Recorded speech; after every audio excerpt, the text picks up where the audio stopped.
Hey guys, today I'm here with the Eventide Ultratap, and this algorithm was available on the H9 series for a little while now, and I really liked it. I ended up getting rid of my H9 just because I didn't like using an iPad to edit it.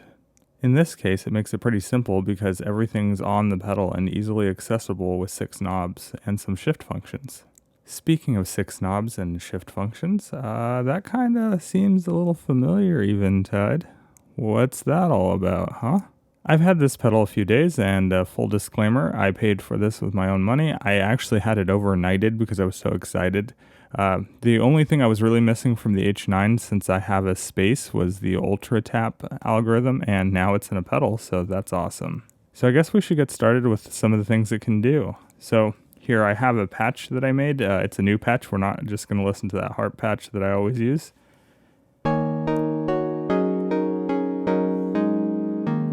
It's a 5th up 2 oscillator patch, and it just sounds pretty cool. It's like a plucked, almost like a old school trance pluck. So yeah, I guess we'll start with the first algorithm, or not algorithm, I'm sorry, first preset.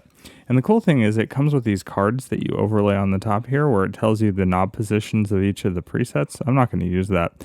I'm just going to start with the first preset because then we can tweak the knobs and go through what it sounds like. So here.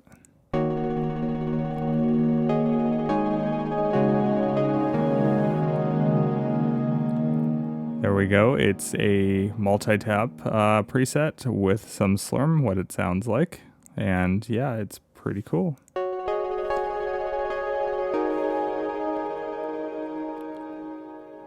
And it sounds like it has a little bit of feedback there.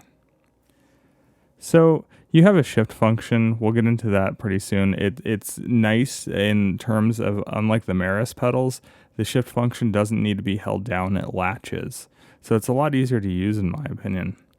I'm not a big fan of the chop function of this, I'll say that. I wish it had standard modulation. That kind of sucks, but I'm guessing they did not want you to just buy this instead of the micro pitch pedal, which is in the same form factor, which that does modulation. Or I should say true modulation.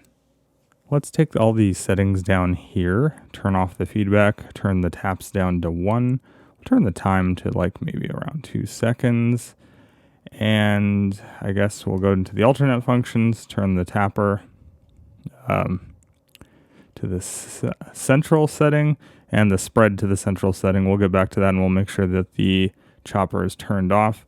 The tone, because we're in shift functions, this becomes tone, is in the middle, and we'll turn off Slurm. So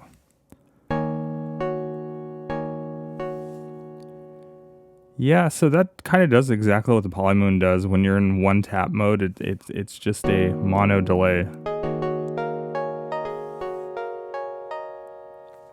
And we're going to keep the time the same just to make it like a little easier to compare with all the different settings. I'm going to go ahead and turn up the taps. Yep, it's really doing what the Polymoon does. In terms of once you get more taps in there, it becomes a stereo delay. In this case, it sounds like a ping pong delay. All right, well, let's just go up to about 4, I guess. We still don't have any feedback, but yeah, that's still pretty cool. Very nice, like just very nice repeats on that. Well, obviously, because it's a digital delay, they're going to be pretty nice. Let's go to 16.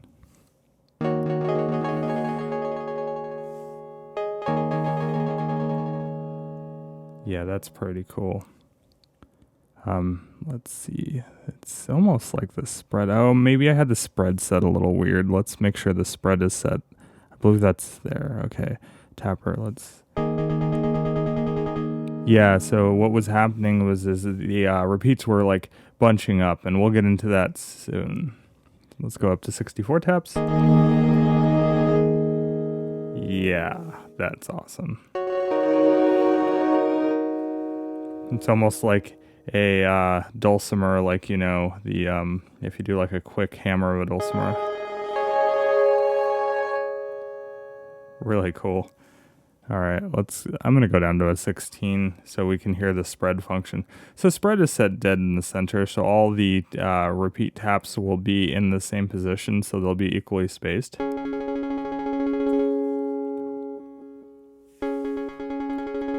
Now I change the spread function, and what you hear now is they start out tapped out far apart and get close together, kind of like a bouncing ball, like, you know. And that's what sets this pedal apart from the Polymoon, is the ability to set where the taps sit in the chain, or not the chain, but kind of like how they're bunched up. And that goes with the tapper too. We'll do that. Let's hear what the tapper sounds like.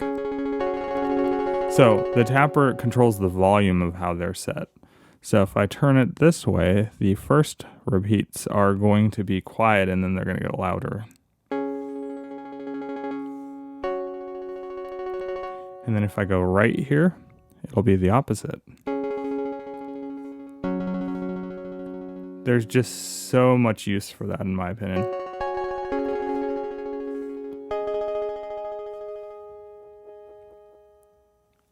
So that's just cool. Let's do the chopper really quick. Now we're just back into the normal.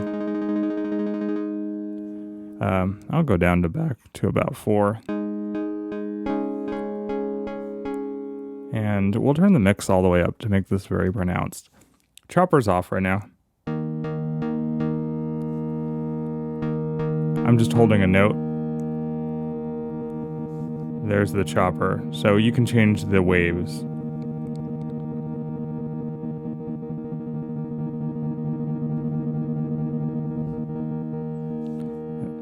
It's kind of cool that it has a random. I'm not sure how much I would use that. I'm just not a fan of trems, so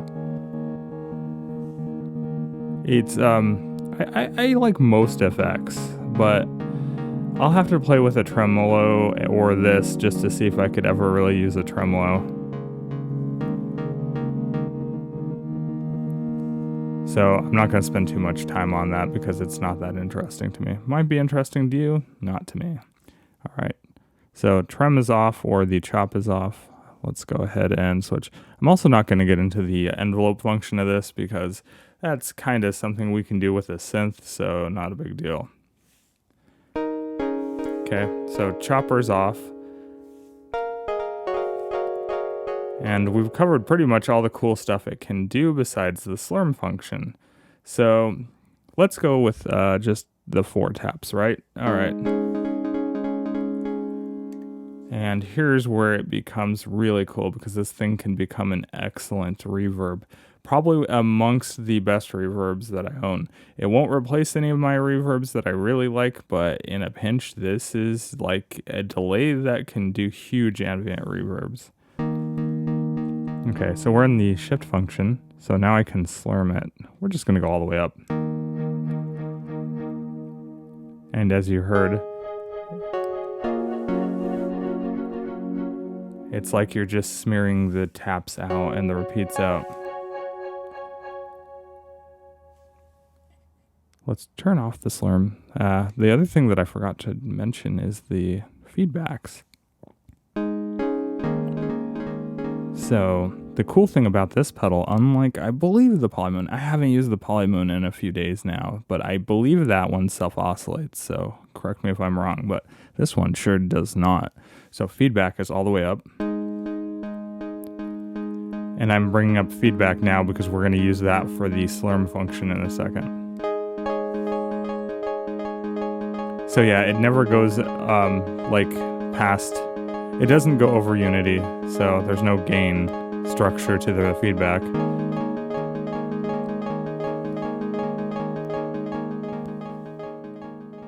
That's actually really amusing with like 64 taps.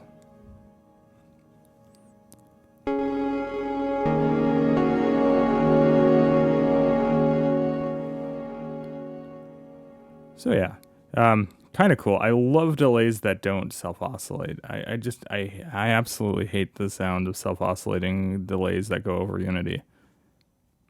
So back to the slurm function, I have some feedback now.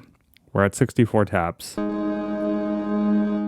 So I went into the shift function. Now we're going to play with Slurm, and this is where it gets interesting now that I have some feedback and a lot of taps.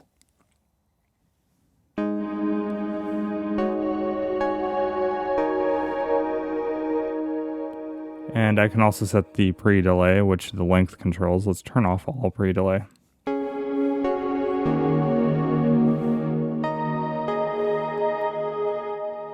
And now to get it to sound like a really nice reverb, we're going to use the mix control in the shift function, which makes it a tone control. I'll sweep through that really quick.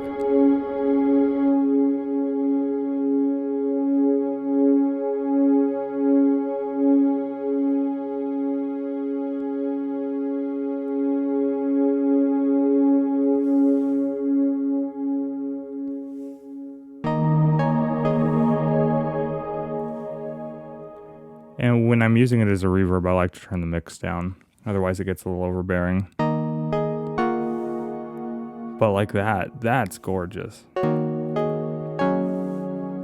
If for whatever reason I had to sell my Big Sky and just keep this pedal, since I only use the Big Sky really for the cloud algorithm, this could replace that. Well, okay, there's one thing it won't replace on that, and that's the modulation. This does not, like I said, have proper modulation for that. But hey, I could always stick a chorus pedal like you heard in the opening in front of it. I mean, it's not the same, but it's still cool. But yeah, I think that's gorgeous. And now, the cool thing we can do when we're using it as a reverb, we can mess with the spread, so I can...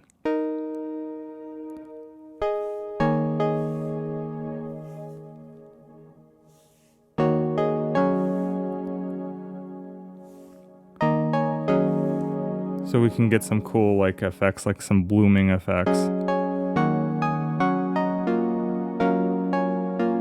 And since we're using it as a reverb now, the feedback is kind of like the dwell, or like it's kind of, the length kind of works like a pre-delay, even though this still has pre-delay, and then the feedback acts as the size of the reverb, I would say. So yeah, if we want to infinitely hold it, we could.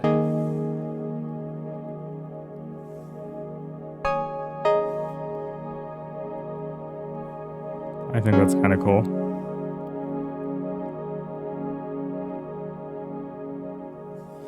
And since you have expression input, you could always map feedback to an expression pedal, and you could mess with that as like an infinite sustainer almost.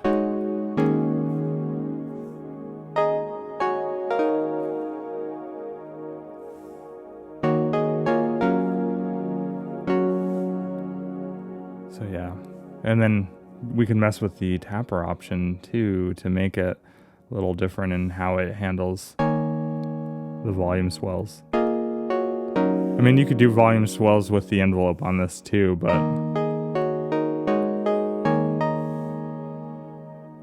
I haven't played too much with the envelope controls, and that's really why I'm not going over it. It's not that important in my opinion for at least my use case. I'm sure there's videos out there that have went over that. So yeah.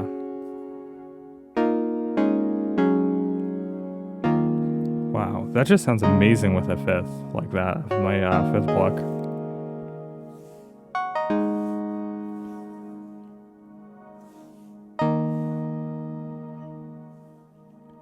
Back to center on everything.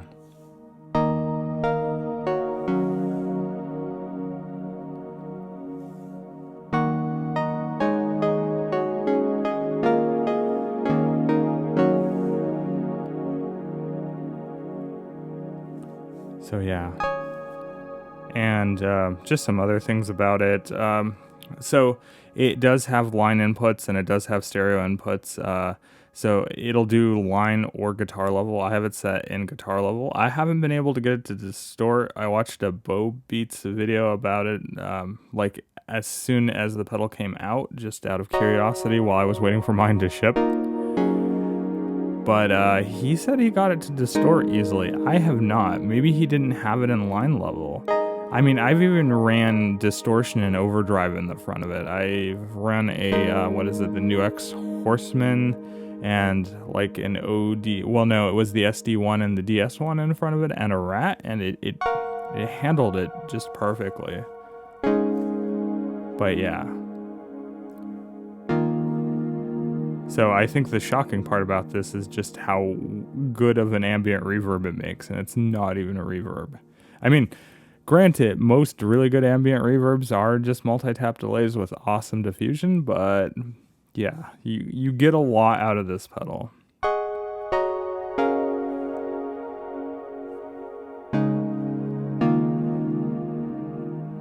Yeah, so I love it. I mean, I'm going to use this a lot. This is the one thing I was really missing from the H9, as I said previously. So yeah, I'm just messing with it because you could get lost for hours in it. It stacks really well with other pedals. This thing stacks amazingly well with like another ambient reverb. I mean, yeah, it's like reverbception, but still. It also surprisingly stacks well with another like a multi-tap delay, but like a tape-based multi-tap. So like a multi-head delay, like the Volante or the RE20. That sounds pretty cool too, because then you get the tape modulation beforehand before you pump it into there.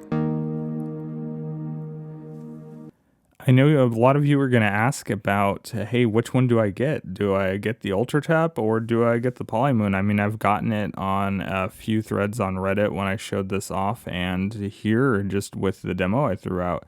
It's up to you. Do you want to do ambient reverb? Well, get the Ultratap because the diffusion isn't as good on the Polymoon in my opinion.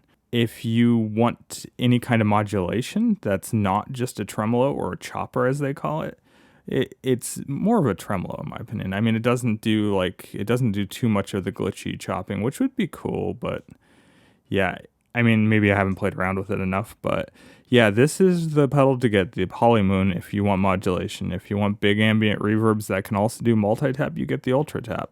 The Polymoon has a phaser, a stereo phaser, a stereo flanger, and they can be tied to different note structures, so different, like, subdivisions to what your main delay is.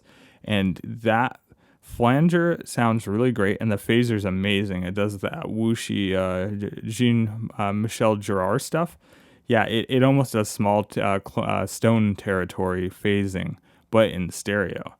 So yeah, this is awesome. The Polymoon is just awesome for modulation. It will not be beat by many other pedals. So yeah, and like I said, you can't do as good of reverb on the Polymoon as the Ultratap. So if you want to use it as a reverb, which kind of sounds counterintuitive because you could technically get the Black Hole if you want to do reverb, which is another pedal in this form factor for the same price. But this sounds different. This handles a reverb that you can't get on the Black Hole, in my opinion. Especially when you get that feedback way up. Anyway, thanks for watching, and I hope this was informative and you liked my demo.